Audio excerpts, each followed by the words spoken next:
All right, welcome to today's show. Today, I have a good friend of mine and business associate and a Canadian, which it's okay. They are nice. And Tom, I think, will prove that. Tom Matzen, which in Vancouver and loving life, Mr.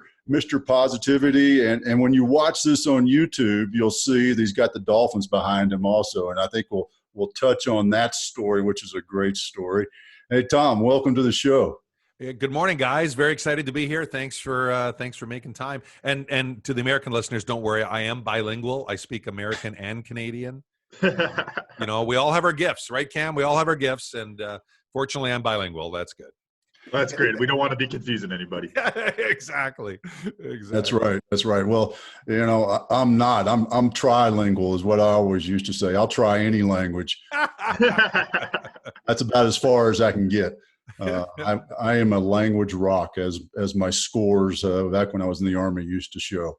But hey, Tom. So one of the things that's always fascinated me about you is the extra entrepreneur, the excitement that you seem to have for starting new ideas. And I'm curious where that generates from.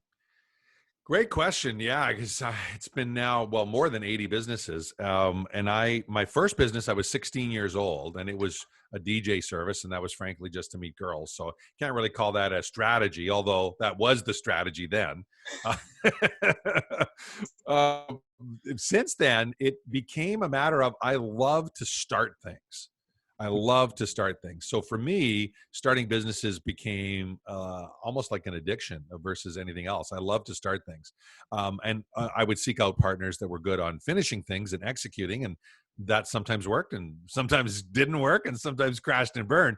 But I love starting. And for years, I was a startup coach. That was where a lot of it came from, where people wouldn't have the funds to hire me. So I would say, well, let's work together then. I love this idea. Let's do it.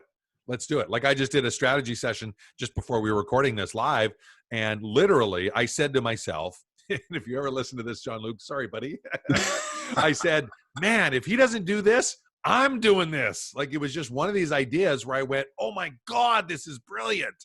And I fully suspect he will. So I'm sure we'll be doing it with him. But I still have that bug and have for years. I love the idea of taking something from scratch, putting it together and making a difference in the world. Now, I will admit I've gotten smarter at picking those projects and picking partners and a whole bunch of criteria around it. In the beginning, the criteria wasn't too well refined. I will definitely say that, but I love it. And for those that have started multiple business, or what we lovingly call serial entrepreneurs, once you get the bug, you know what I'm talking about. And for those that don't have that bug or just thinking of starting their first one, you know, it's kind of like anything that's way outside your comfort zone. Once you start down that path, you'll find if you love it or not, and it can become really cool. And to me, it's how I play. It's literally how I play. So if you started at 16, did you ever go into the corporate world? Yeah, I did for about, I guess 29 I left. So what is that, 13 years? Well, actually 18 to 20, 11 years. 11 years I was in the corporate world. And I loved it. I loved it. I enjoyed it. I was taught early on that your first 35 years are about learning and your next 35 are about earning if you're smart. And so I would go take a job and I would be there as long as I kept learning. And if that was a week, I literally would quit in a week. If it was clear I wasn't going to learn anything, I'd quit and I'd move on. And they'd be like, well, you can't leave. You just started. I go, well, you promised this. It's not that. Like, I'm out of here. And they're like, but you don't understand. You're not going to get paid then. I'm like, you think I care about a week's pay? Like, come on. So for me, life was an experience of learning. And it's actually something I haven't talked about in an interview in years. But, you know, part of your audience are younger entrepreneurs. I got that advice from a very wise, very wealthy entrepreneur who said, your first 35 years, forget about what you make. Focus entirely on what you learn. And it was brilliant advice. Now, in today's instant get-rich crowd environment, maybe it's your first 25 years. But it's the principle, right? Right? Learn faster. Well, it's the principle. It's about, you know, getting in there and learning from people and finding out. And you know, there's a masterclass I recorded several years ago, And it said, see if I get the title right. It said, "Smart people learn from their mistakes. Geniuses learn from others." Mm. And No, that's that's how so I feel true. today, right? You can make the mistakes and learn yourself, or right, spend a bit of time learning from someone that's been around the block a bit, and it's like, well, now you can avoid that mistake. It makes it a lot less painful for you and a lot cheaper, frankly. I Oh mean, yeah, many of that's those businesses cost me, I made and lost millions of dollars, and the most best lessons were the losses, right? That's So something we've talked about as far as mentorship and like the different forms it can take, and how basically you can have people you're talking to, like what you're talking about, talking to an entrepreneur who's been around a situation before and learn what you can from them, or pick up a book, listen to a podcast. And there's all these different places where you can take in that information, and you got to be a totally. sponge for all that information. And because you never know what little tidbit is going to save you from making that big business mistake. And if you're on a podcast or you're listening to a podcast and you're really resonating with the people involved, reach out to them. See if they'll become an advisor to your board. That's the fancy term for free help. Advisor to your board, right? I've hired more advisors to the board for beer or coffee or pats on the back than Carter has pills. Like literally, I could stop doing it today and still average more than one advisor a day for my life. Like I constantly ask people, and you know what happens, Otis, right? When younger people especially come and ask you for advice and feedback, you're like, sure, bring it on. Right now, don't abuse that. Don't expect them to roll over down and give you all this time and money and everything. But advice and help, absolutely, absolutely. And the good news, frankly, though, is podcasts are an incredible platform for that, because you can find out very quickly if you relate to their values and where they're coming from by the types of people they bring on and the types of questions they ask them. And so, yeah, I think it's one of the lasting legacies when we look back for entrepreneurs about podcasts are the ability to get amazing information for free. In fact, you were joking in the green room before we started this. People don't value it because it's free. Yeah. Right. I'm $2,500 an hour, 4-hour minimum, half up front, half at the end, only if I bring you $100,000 worth of ideas. If you hire me privately, right? Hopefully I'll bring you more than that value today to people listening in for free. I don't expect compensation for it. That's part of the way we're wired. And that's the way most good entrepreneurs are wired. So if you're listening in and you don't have somebody you can bounce ideas off of that are further down the path, right? Find them. They don't have to be, billionaires. They could just be a few steps further down the path and give you great advice. In fact, my experience is people that are just a few steps down the path are usually the best people to get advice from. Because the pain is fresh in their mind for one thing. Totally. Yeah. And it's like, whatever you do, Cam, don't you dare go down that path. Yeah. Like that's like whatever, you don't do that. Oh yeah, I've been there, done there. Oh no, you don't want to do that. Yeah, that's pretty good. Right? Love it. Yeah, it's such a great way to accelerate who you want to be, whether it's a business owner, entrepreneur, or even just in your career field, is to find that person that, that's a handful of steps, or even somebody that's way down the road, but still it's such an opportunity to learn and interact. And man, I tell you, because even when I was in the Army, I dove into that, and not in the mentorship way, but in the lessons learned way. Yeah. And that was something, because the Army was really big about capturing those lessons learned. And every time I went on an operation, I would look up somebody else who'd done something similar in a similar place, or even that same place, and read about what they did. And man, talk about making life a lot more certain. Well, there's an old saying in the military history that if you don't study history, you're doomed to repeat it. Yeah. Well, more so for entrepreneurs. Like right now, as we record this, we're in the middle of the biggest health crisis the history of Earth has ever had.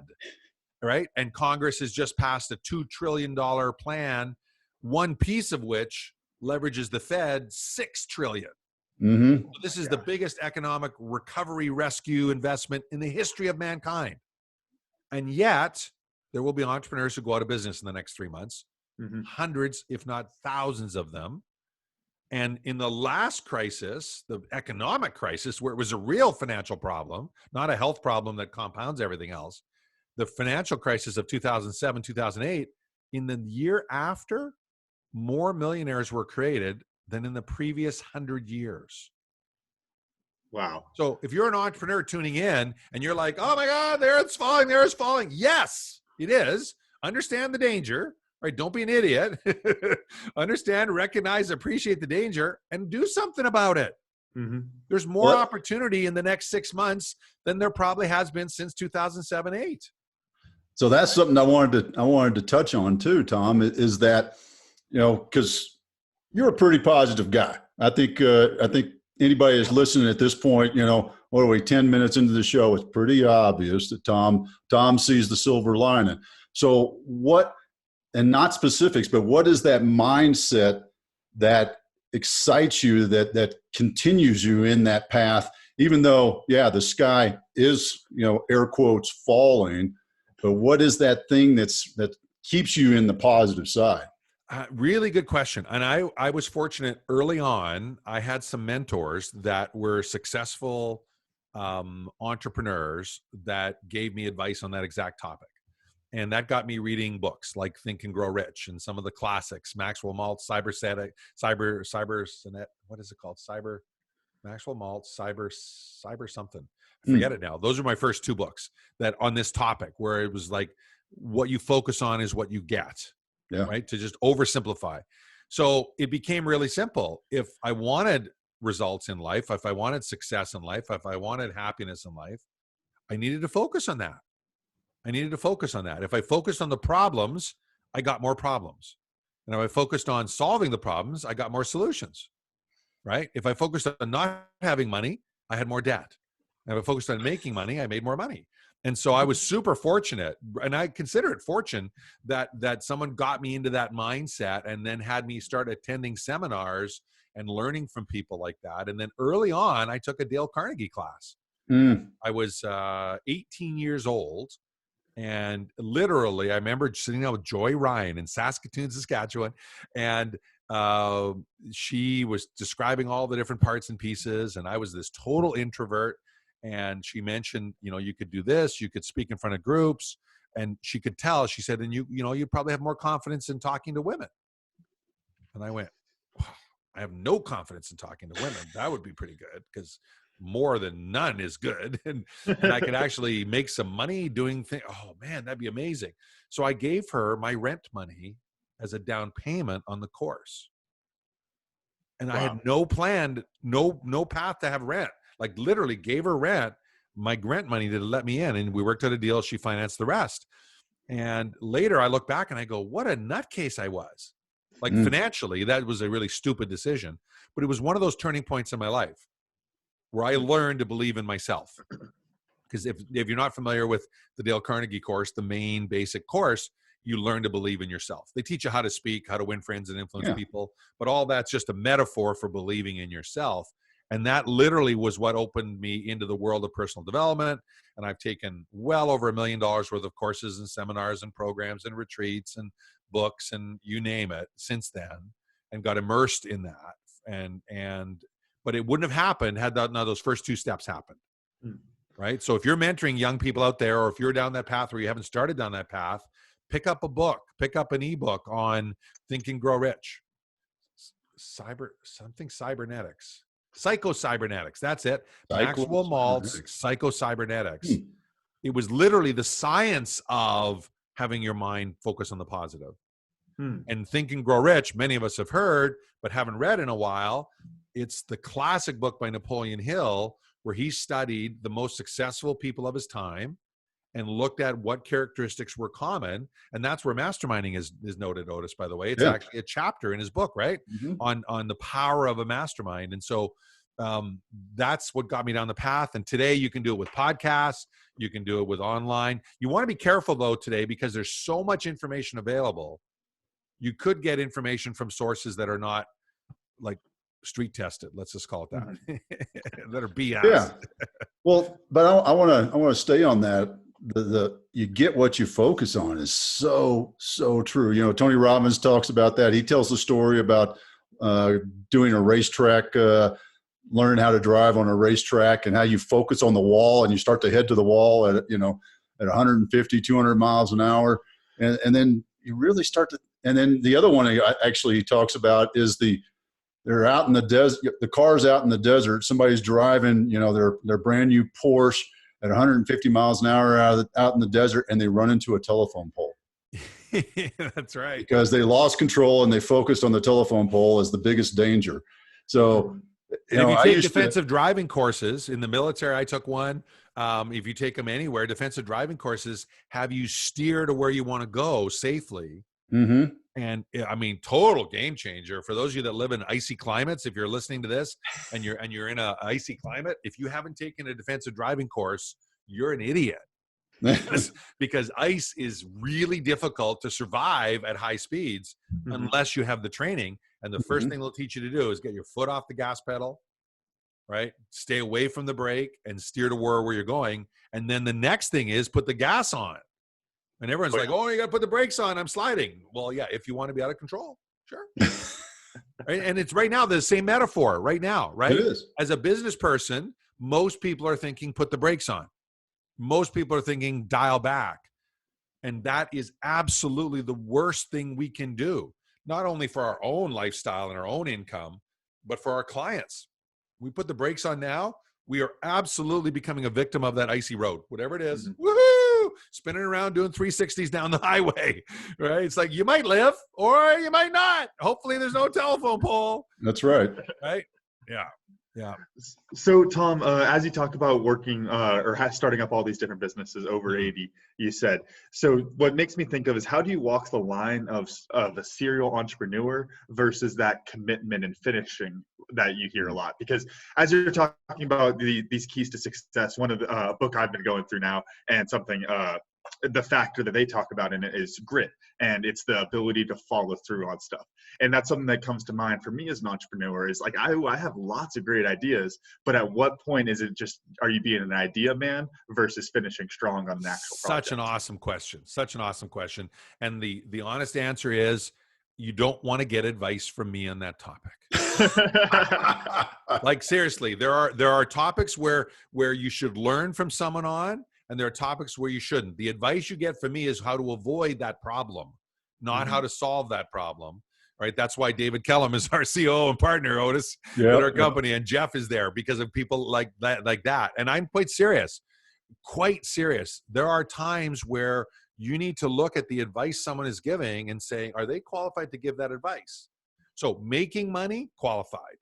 Saving money, not qualified. You don't want to get advice from me on saving money. I've made and lost millions. If I was a good saver, I wouldn't have lost the millions that I did lose because I would have had the fallback strategy. Having said that, Cam, there is a huge distinction between committing and sticking with something and what Tony Robbins loves to say, which is only an insane person keeps on doing the same thing, expecting different results. Mm-hmm. And the difference comes with the strategy of being able to get above your business and look down on it and figure out what's going on. And it's strategic thinking, and it's taught all the time in the military as literally a matter of life and death. But as entrepreneurs, we're hardly ever taught strategic thinking. We're taught tactics: run Facebook ads, start a podcast, do this, do that, do this. Those are all tactics. The strategy is up above. So for example, right now we run, Otis is part of this, a group of local area masterminds. And in most jurisdictions, you're not allowed to meet, right? Pretty tough to have a local area mastermind when you can't meet. And so, and not only that, our marketing event to fill the mastermind is a live workshop, right? Which are banned pretty much everywhere, a live workshop with larger crowds. So what could we do? Well, we could just fold our hands up and wait.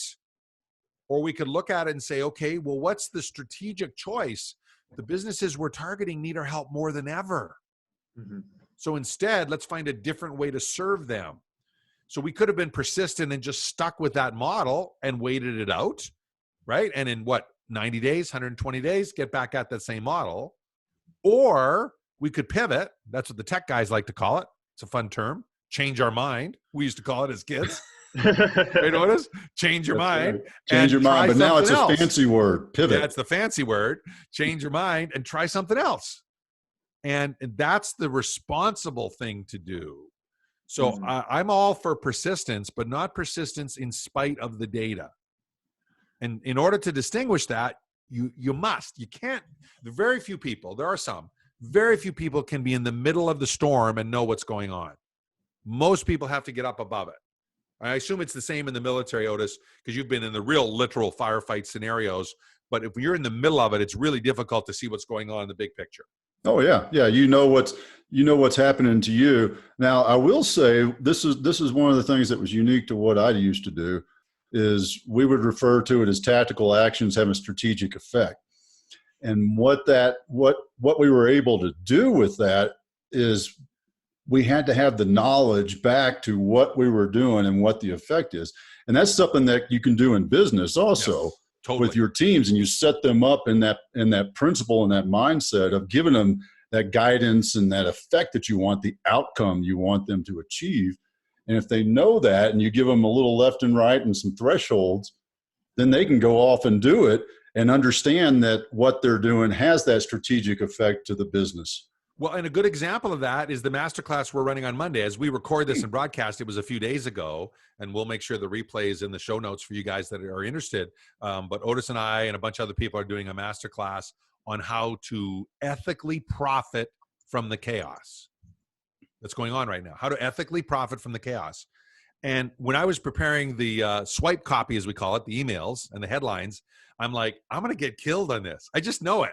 Like, I'm going to get killed on this. And so yesterday, as we record this, I launched our first big blast to our 8,000 plus people.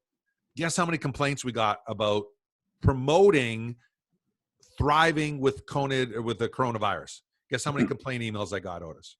I don't know. I have no clue. Not one. Wow. Blows my mind. I was expecting dozens.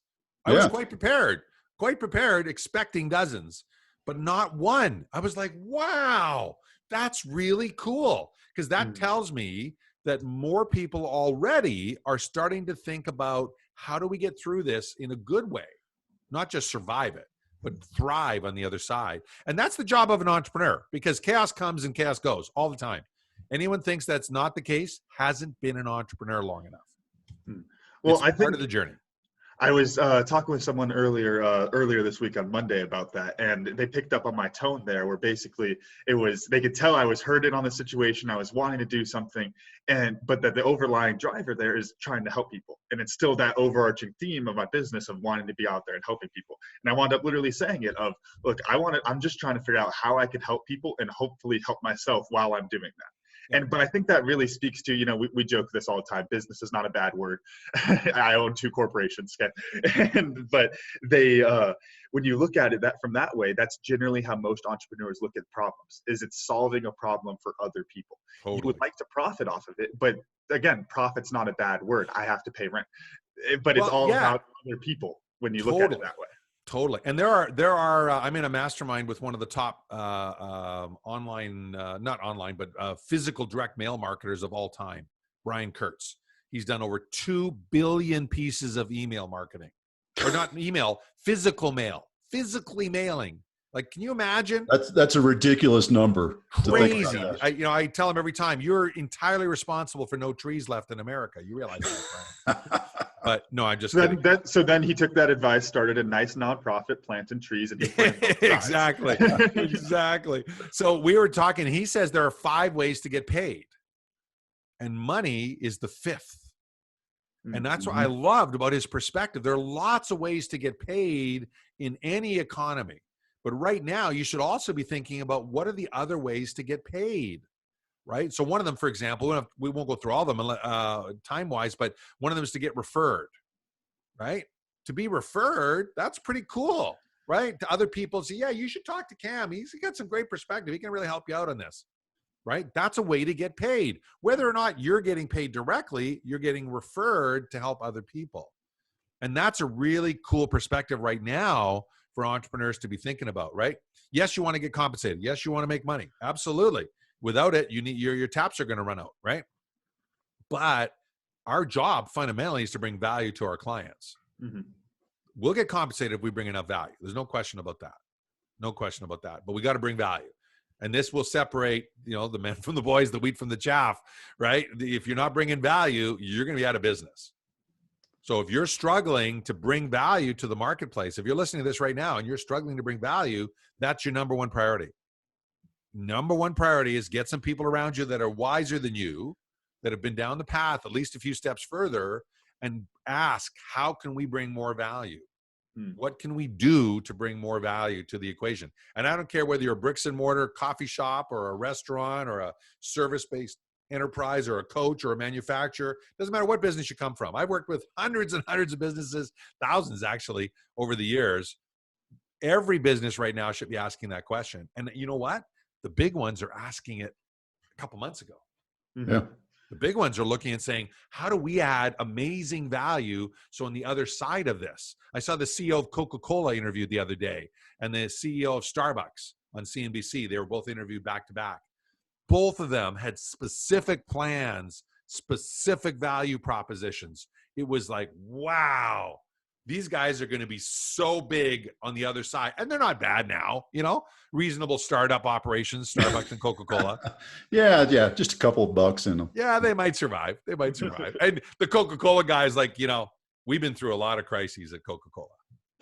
It's in our DNA to survive and thrive coming out the other side, right? Mm-hmm. So it was interesting for sure. Tom, I'm curious. Sorry, Cam. Go ahead, Cam. You're good.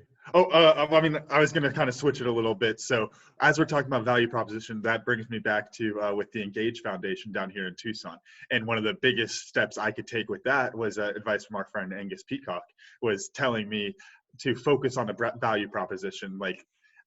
We all know that rugby is the greatest sport on the planet. We all know how much value you get out of rugby, but non-rugby people don't. And so you have to make sure you're providing we don't want to get hurt. Hello? That's why we're two-hand touch, Tom. Rugby's like chasing a parked car when you're a puppy dog and not stopping when you get the car. That's a great analogy. But the value proposition for our nonprofit is something that we focused on. Whereas none of us are getting paid, none of the board gets paid. I don't get paid as the head coach. It's all just about what kind of value can you offer to the community. And so we started really looking at it as, okay, yes, we know that rugby is valuable. They don't. So what is something that they can value? And we started working more on the education and those types of things, and fitness and teamwork and family and all this making sure we could put all of those themes into something so we're able to sell that to people. And again, selling the value that we're not actually getting anything out of, but that creates that community and that social entrepreneurship. And sports done well are tremendously helpful role models for us. Mm-hmm. Right? I mean, I even saw Mark Cuban the other day talking about how the NBA is going to come back. There may not be people in the stands, but there will be games because we need to focus on what sports brings us. And I thought, man, he really gets it. He really gets the dynamic. My brother-in-law's cousin was on the Canadian rugby team at the World Rugby Championships in Japan. And when that massive typhoon hit and the flooding, and their one match they could actually win, sorry guys, was canceled. Their one match. They finally had a match with an opponent at the international level they could win. And even the odds makers were saying Canada had a chance, which for you non-rugby fans is really, really, really rare. Ever, never, ever. But what they got canceled. So what did they do? The whole team went to that town and helped people survive from the floods. Instead, they challenged that same energy and passion, because if rugby players are nothing if not persistent. Right? That's no wonder you ask the persistence question. You're a rugby guy. It's like, okay, so I'm in a scrum. I've been pushed back 30 meters and 30 more meters are coming. Do I still keep pushing forward? Yeah. Okay. At what point do you stop pushing? Never. Yeah. So, but yeah, the metaphors from that, now's the time to step up. The communities need us. Our communities need us, right? Our fellow entrepreneurs need us. The reason this masterclass is coming together with Otis and I is because we want to teach people how to build dynamic referral programs. The best way to grow any business or sport or nonprofit is word of mouth. We all know that. But the better way actually is to accelerate word of mouth, to come up with strategies to pick it up. And that's how we're going to bounce back. We're not going to bounce back with money from the government, because that's going to get spent so freaking fast your head's going to spin. Mm-hmm. Right? I mean, it's the biggest tax relief in the history of America, and the average family is getting $1,200. Like, I mean, I'm sorry. That's great. I'm glad they're doing something. That they shouldn't be doing nothing. I don't mean to disparage that, but that's not going to solve the problem. Yeah. There's no entrepreneur. The entrepreneur money.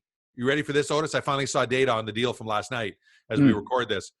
50% of the wages they're going to cover.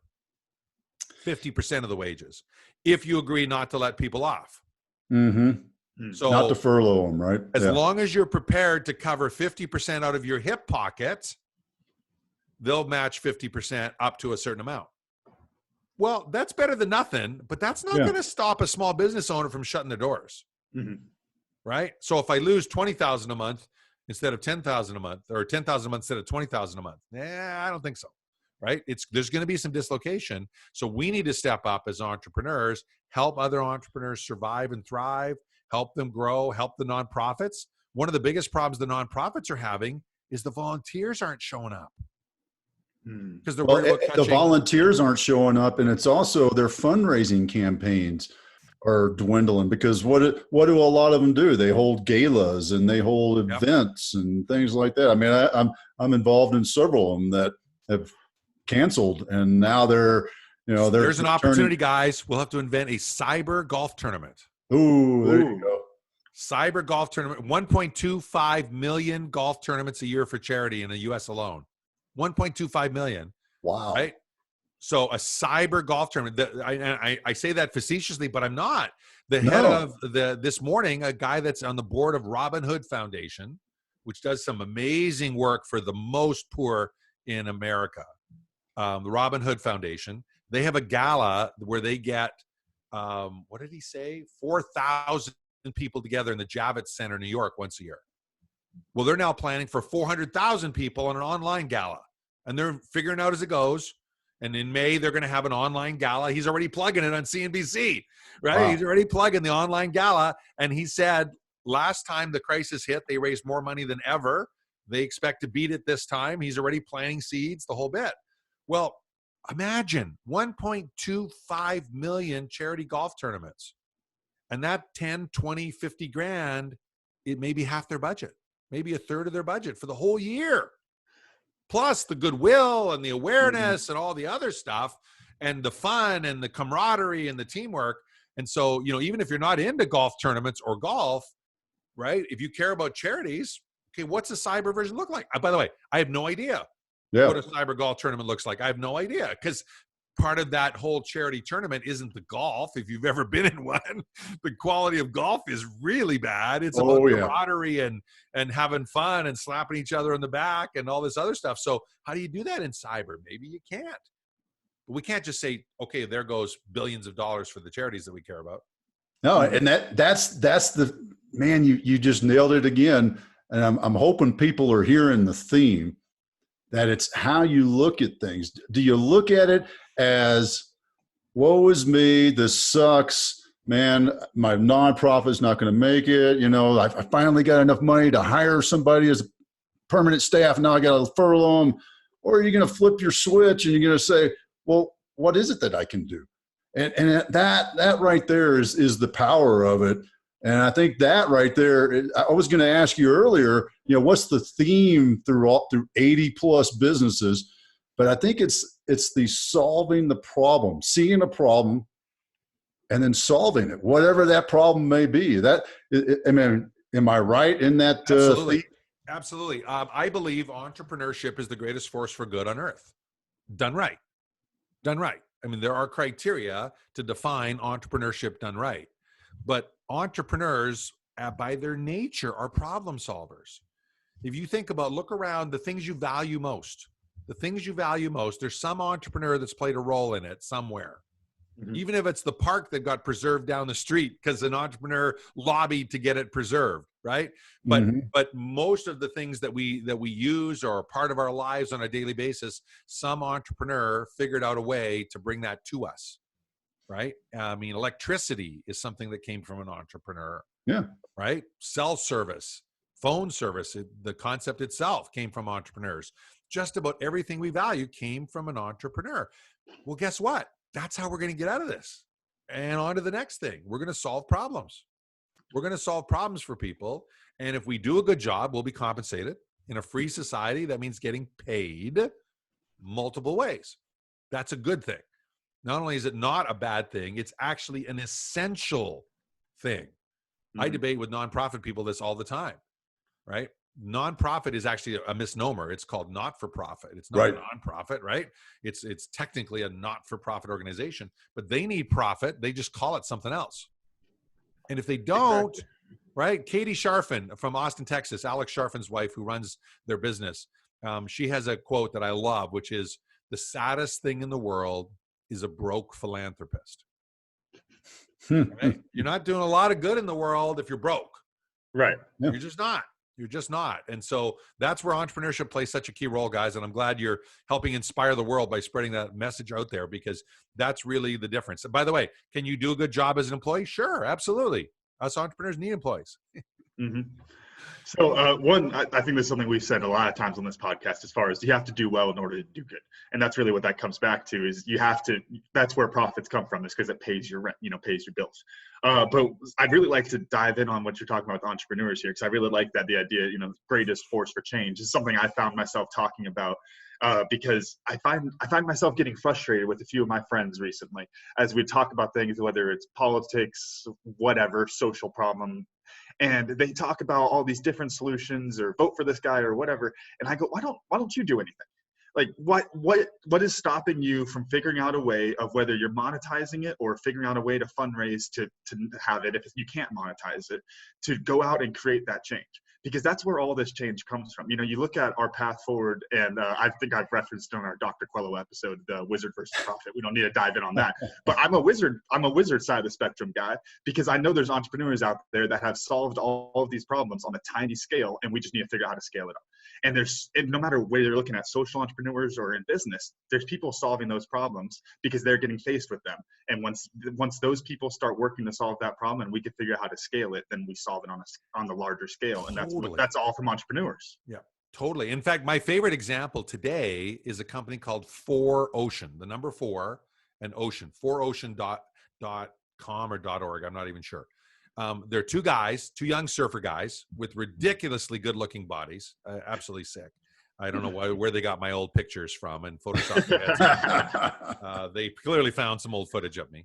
And they were on a surfing trip in Bali. People that know me know that's not true. They were on a surfing trip in Bali, and the fishermen couldn't go out fishing that day because the plastic waste was so bad the fishing nets would get destroyed. And so they couldn't fish for a few days until this big blob of plastic floated by.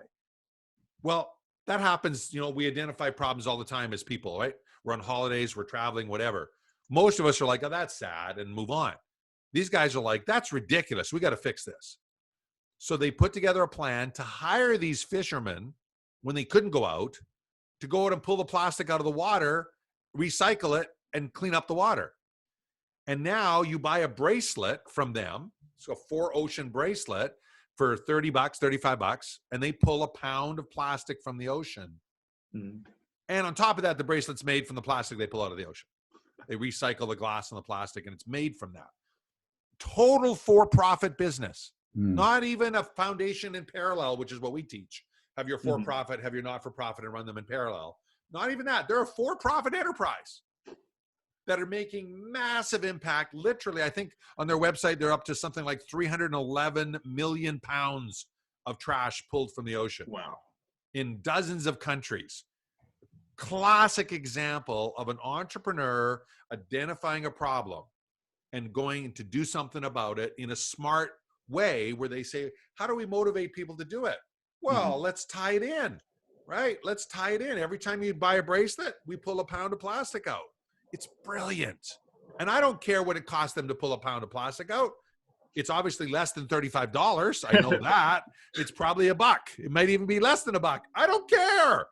I bought 7 of those bracelets now for myself and for friends and giving them away. I love it.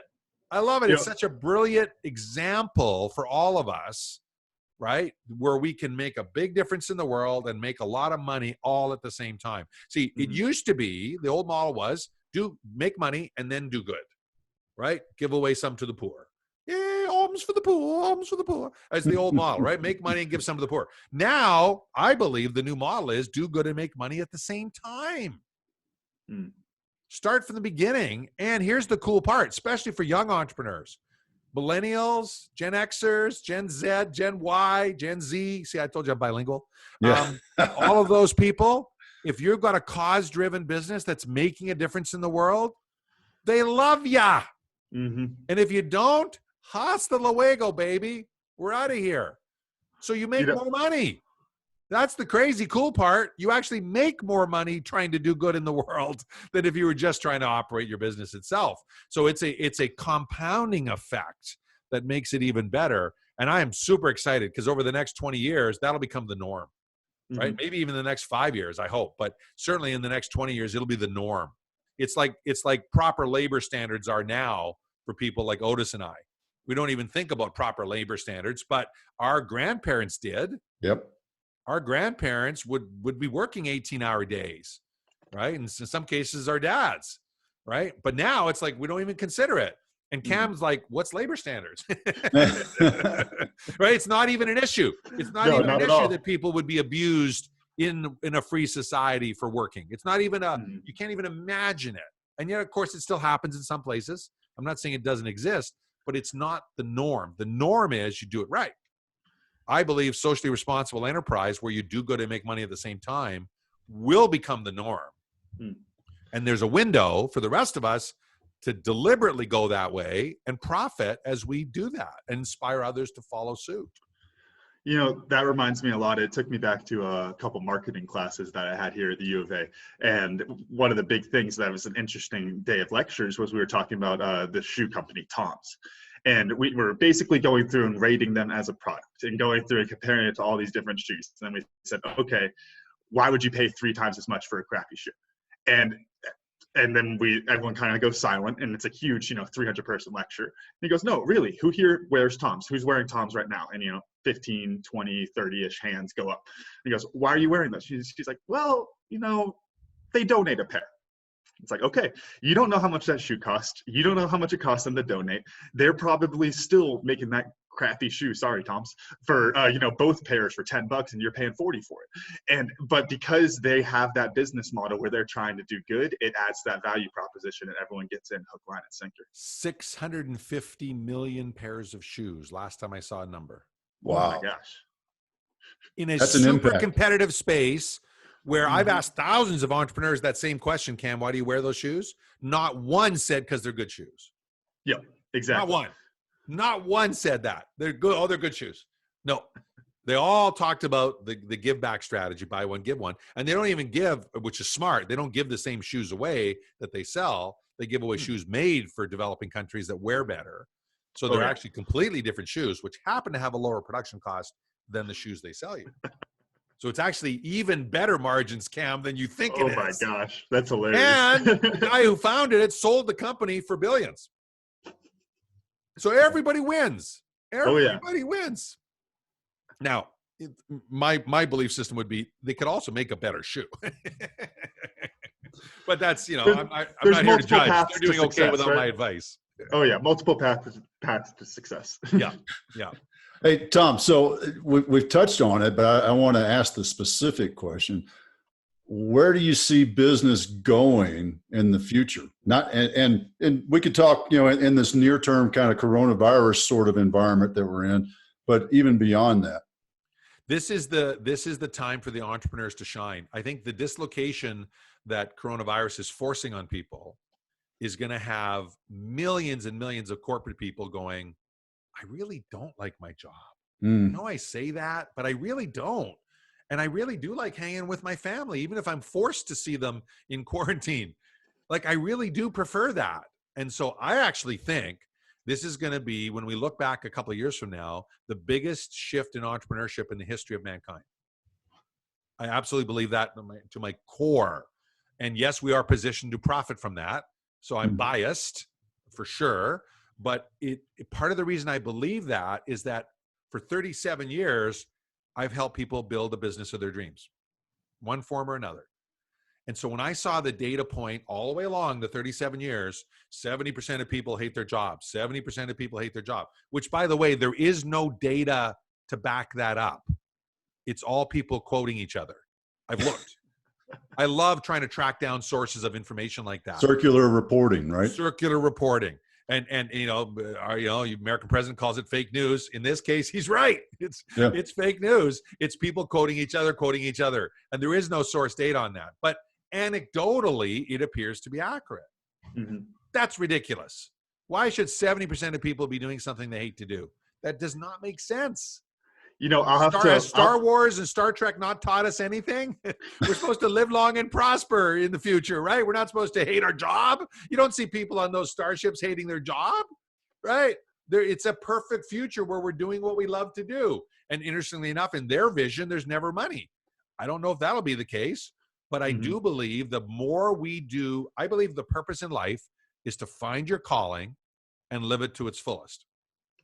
And that may not be entrepreneurship for some people. I'm not saying it should be for everyone, but for many of us, the way to live it to the fullest is by impacting as many people as we possibly can with our calling.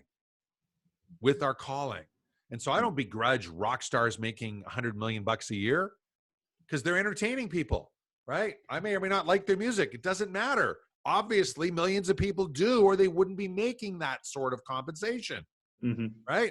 Stephen Kuhn, the Humble Alpha guy, right? We got a picture of him with Mick Jagger. He worked with Mick way back in the day, right? Obviously, Mick has sold a lot of frickin' albums and now a lot of CDs and now a lot of downloads, right? Probably one of the most sold persons in the music industry ever. Why did you hold that against him, right? He's entertaining people. So I go back to the entrepreneurship journey over the next couple of years. I think this is going to be one of those literal turning points where people don't tolerate sucky jobs anymore. So there's going to be chaos and And if you know the Chinese caricature for chaos, there's two images. One is danger and one is opportunity. That's where we're at. We're at a moment of danger and opportunity. And because think if you're a corporation, guess which ones are going to quit? The good ones. Yep. Not the bad ones who need the job. Right? Let's be clear. They're going to hang on with all their fingers. So if you just lose 20% of your awesome people and you're a big company, that could be a fatal death blow. So there's danger and there's opportunity right now more than ever. And I think the age of the entrepreneur is upon us, guys. I really do. Because today we're more connected cyber than ever before. Right? More connected cyber than ever before. You know, I live on a little island outside of Vancouver, and we're about 20-minute ferry ride and a 20-minute drive to the big city. So whenever I get lonely and I want to see crowds, I can go visit them, right? Or now I can avoid them, which is kind of nice. But I like the visiting. I like to be able to go there, but I don't like living in that noise. I don't think most people like living in noise, right? And pollution and crowds and theft and all that stuff. On the island we live on, it's the size of Manhattan, but it has 3,500 people. So the doors are unlocked. We know our neighbors, right? Someone calls you up, say, hey, listen, can I borrow a cup of sugar? Yeah, go ahead, grab it. That's what we say. I'm off the island, go grab it. And they walk into your place, grab some sugar and leave, right? It's like Mayberry days for those old timers out there. So I think that's coming because the purpose of life is to enjoy the journey. And for most of us, that means making a difference in the world, right? Adding a calling. Right. And so that's where entrepreneurship is this sweet spot, especially what people like to call social entrepreneurship. I don't call it that because to me, that's the definition of good entrepreneurship. You guys may not know this, but originally, way back in the day when corporations started, it was like 1100 AD in England. The king of the day decided to come up with a seal and you could set up a corporation. That was the first time it ever happened in the world. Guess what? In order to get the seal, you had to prove you were doing good in your community. Not just making money, but doing good above and beyond. Then you could get the seal of the king, and that's where the corporate seal came. It was about playing the game we're talking about. And I think we're going full circle 1,000 years later, and we're coming back to that, where that's going to be the gold bar standard. And so if you are doing good and making money, you're going to be embraced, and the market's going to love you. And if you're there just to take advantage of people, it's going to kick your ass. Oh, can I say that on the podcast? I'm sorry. Oh, yes. You're all right.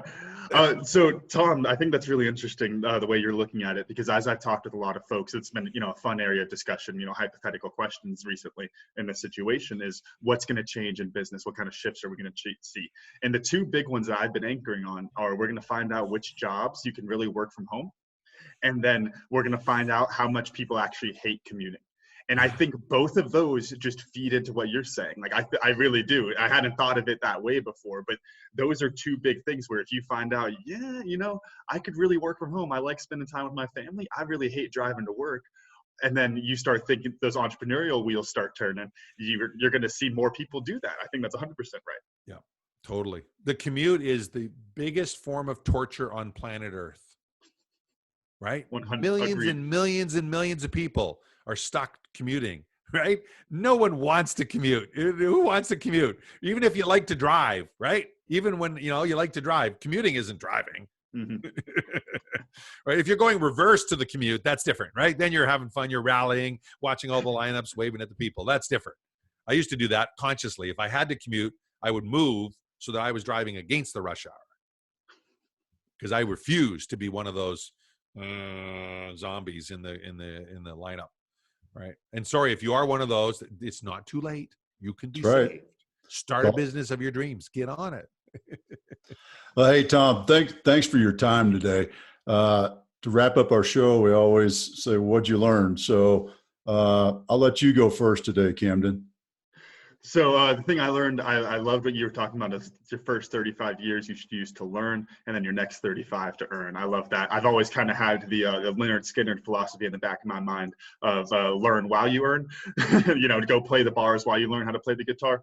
But I like that a lot. Take that the first 35, make sure you're focused on learning so you can earn in the next 35. Tom, what'd you learn?